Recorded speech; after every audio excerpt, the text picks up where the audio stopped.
Viral sejumlah karyawan pabrik kesurupan, ini kata Kepala Disnaker Trans Grobogan. Beredar di media sosial, video yang memperlihatkan sejumlah karyawan pabrik wanita PT Formusa alami kesurupan massal.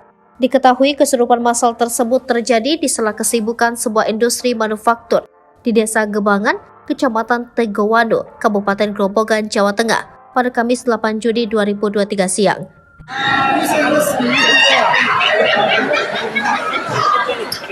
Akibat kejadian kesurupan massal tersebut, pihak manajemen memutuskan untuk memulangkan seluruh karyawan dan meniadakan shift malam. Video memperlihatkan sejumlah karyawan alami kesurupan massal itu beredar luas di media sosial.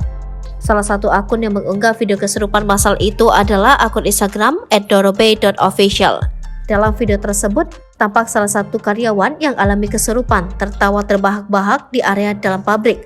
Karyawan wanita berkaos oranye dan bercelana jeans itu tertawa layaknya kuntilanak di film-film horor.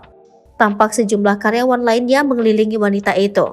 Terlihat pula dalam video itu sejumlah karyawan wanita yang alami kesurupan tersebut digotong ke klinik kesehatan pabrik. Di dalam klinik tersebut, beberapa karyawan yang kesurupan terlihat terbaring lemas. Ada yang menangis, tertawa, melengking, dan ada pula yang meracau tidak jelas. Ingat satu kali, sampai terjadi lagi, hancur,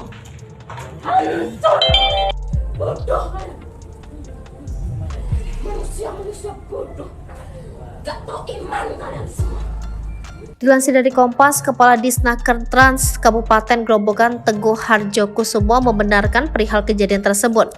Menurut Teguh, kesurupan massal tersebut berlangsung pada pukul 12.30 hingga 14 di lingkungan PT Formosa Bank Indonesia.